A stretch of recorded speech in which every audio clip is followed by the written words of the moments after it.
Harry scared to lost royal title after Princess Anne made very important decision on royal duty. Princess Anne referred to younger generations of royals when she criticized them for breaking tradition when it comes to charity work.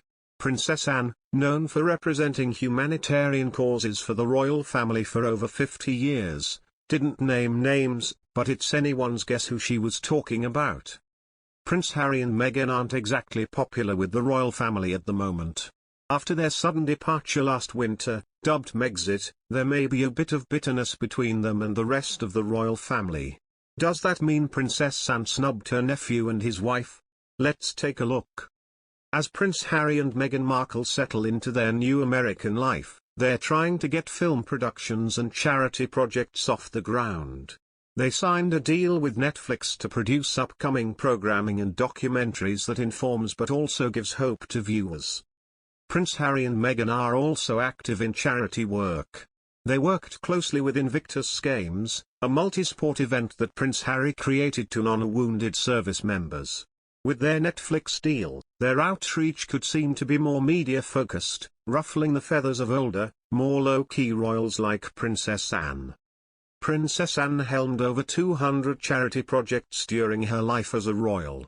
Celebrated as a laid-back, classy, and mostly scandal-free member of the royal family, she was given an honorary degree by the University of Aberdeen for her extensive work with non-profits.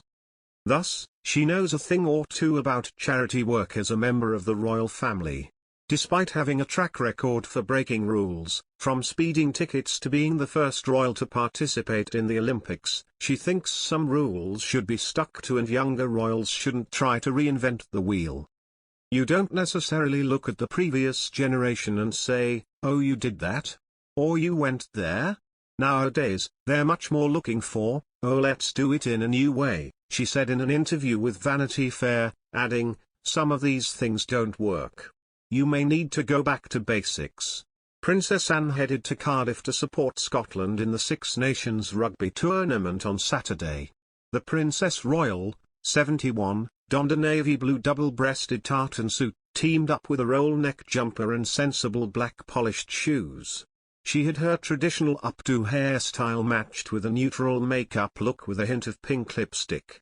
The Princess Royal is patron of Scottish rugby and arrived at the Millennium Stadium for the game on Saturday to support her team and meet with CEO SRU Mark Dodson and Chairman SRU Mr John Jeffries.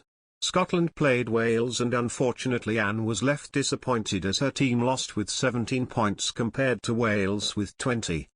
The last time the team was able to defeat Wales at their home stadium in Cardiff was 2002. Despite the defeat, the Princess Royal seemed to be delighted with the event as she was pictured beaming while she chatted to rugby executives.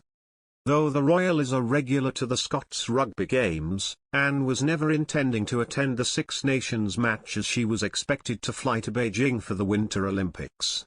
The president of the British Olympic Association and member of the International Olympic Committee was unable to go due to COVID travel restrictions and human rights issues in China.